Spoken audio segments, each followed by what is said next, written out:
El presidente y varios secretarios han estado argumentando que de no aplicarse el gasolinazo, el gobierno tendría que cerrar escuelas, hospitales, apoyos de Prospera, servicios del IMSS, suspender el Seguro Popular. En fin, sin gasolinazo hay que cerrar el país.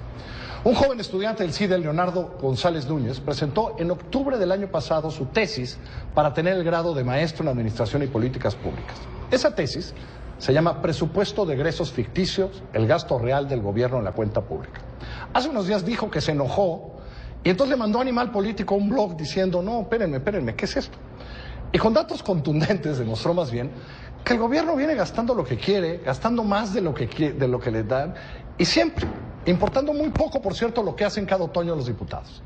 Hoy, hace un par de horas, conversé con el hoy maestro, por cierto, Mauricio Merino le dirigió esa tesis en el CIDE, Leonardo Núñez. Estos son los datos que da de cómo gasta el gobierno de verdad.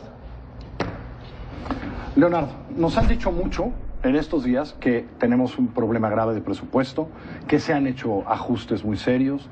Me acuerdo hace 2 años o año y medio que empezó este rollo del presupuesto base cero, pero descubrimos que tú llevas un rato viendo esto del presupuesto y en este trabajo que se llama Presupuesto de Egresos Ficticio, te das cuenta que esto de los presupuestos importa poco, ¿no? Importa poco porque el presupuesto no se respeta. El presupuesto solamente tiene números que al final son muy diferentes en la realidad. Por eso se llama presupuesto de egresos ficticio. De entrada, un número. En 15 años de gobierno se han gastado 3.3 billones más de pesos de los que se habían presupuestado. 3.3 billones de pesos. Para tener una idea, ¿cuánto es nuestro presupuesto anual? Nuestro presupuesto anual es de alrededor de 24, 25 puntos del PIB. Para ponerlo en comparación, estos son 18 puntos del PIB. 18 puntos del PIB se han gastado de manera discrecional, de manera opaca y de manera unilateral, porque además esto lo hace el Ejecutivo sin ningún tipo de control legislativo. La parte más preocupante de esto es que todo es legal. La Ley Federal de Presupuesto y Responsabilidad Hacendaria tiene un articulito, el 58, que dice, el Ejecutivo, los ejecutores de gasto podrán hacer adecuaciones presupuestarias, que esta es la palabra mágica, y te dice, se podrán hacer adecuaciones siempre que éstas ayuden al mejor cumplimiento de los objetivos del Estado. Platícame en qué sectores nos gusta sobregastar de lo que mandata el Congreso cada año.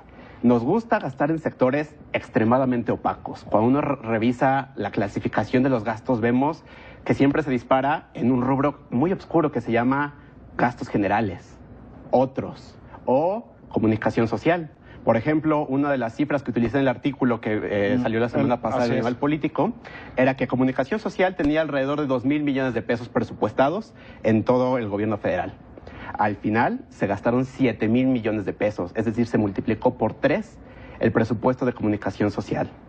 Y no solamente es esa área, hay otras más oscuras. Por ejemplo, fideicomisos, el apoyo a fideicomisos, que es un área muy oscura. Sí, porque el fideicomiso, no sabemos cómo se gasta el fideicomiso, por eso se pone ese dinero. En los gastos a fideicomisos hubo un incremento de 76.000 millones de pesos por arriba de lo presupuestado.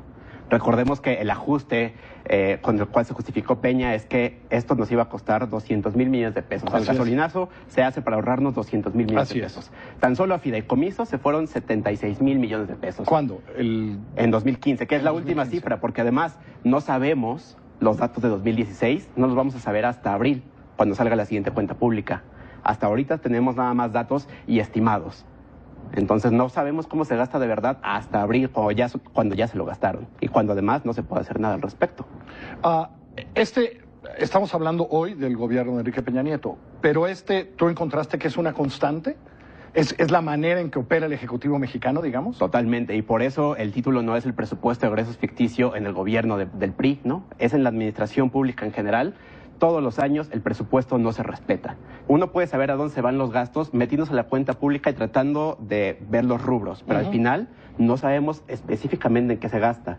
La Auditoría Superior de la Federación, en su último informe sobre la cuenta pública, da un dato que es espeluznante. Te dice, de todos los ingresos extraordinarios del gobierno, es decir, de estos 222.000 millones de pesos, que en el caso de 2015 fue el gasto adicional, yo no sé en donde acabaron 71% de estos ingresos adicionales. ¿Cuál fue el gasto adicional en 2015? En 2015, 222 mil millones de pesos. Pero eso es lo que nos íbamos a ahorrar con el gasolinazo. No, y además, recordemos que el actual secretario de Relaciones Exteriores nos dijo en 2015, al principio, que se iba a hacer un recorte de 124 mil millones de pesos. No solamente no hubo recorte, se gastó el doble de lo que se suponía que íbamos a recortar. 200 mil millones de pesos más. Fue también cuando se hablaba del presupuesto base cero, por ejemplo. Exactamente. Decíamos que íbamos a recortar todos los gastos innecesarios y tenemos 4% del presupuesto por arriba de. Esos son 222 mil millones de pesos. Sé que no es en la materia de tu estudio, pero cuando tú oyes de 220 mil millones de pesos y diciendo, pues eso nos falta, es decir, lo estamos haciendo porque no tenemos ese dinero. ¿Tú crees que hay en este presupuesto, así como hay para gastar más, para gastar menos, que hay 220 mil millones de pesos que se pueden encontrar? Totalmente. Porque esta amenaza de no, se cerrarían programas, se cerrarían escuelas, ¿hay de dónde encontrar 220 mil millones de pesos en este presupuesto? Totalmente. Y además, el problema no es que no los haya, sino que se hace todo el tiempo y como no tenemos un ojo vigilante, esos recursos se les quitan a cosas que tal vez deberían preocuparnos mucho. Por ejemplo, un dato pequeñito. En la Secretaría de Gobernación está una cosa que se llama el Centro de Control de Confianza. El Centro de Control de Confianza debería ser muy importante porque Gobernación lleva cuestiones de seguridad. Cuando uno revisa lo presupuestado contra lo ejercido, el Centro de Control de Confianza solamente ejerció 16% de su presupuesto original. El resto se reasignó. Se reasignó. ¿A quién sabe qué área? Se fue a las áreas de servicios generales, a las áreas de otros, exactamente. Un joven maestro, la tesis es muy buena, a ver si mañana y ahora en Twitter ponemos dónde usted puede bajar esa tesis, porque él subió para que todo el mundo vea su tesis con los datos, dónde se gasta más, etcétera, etcétera.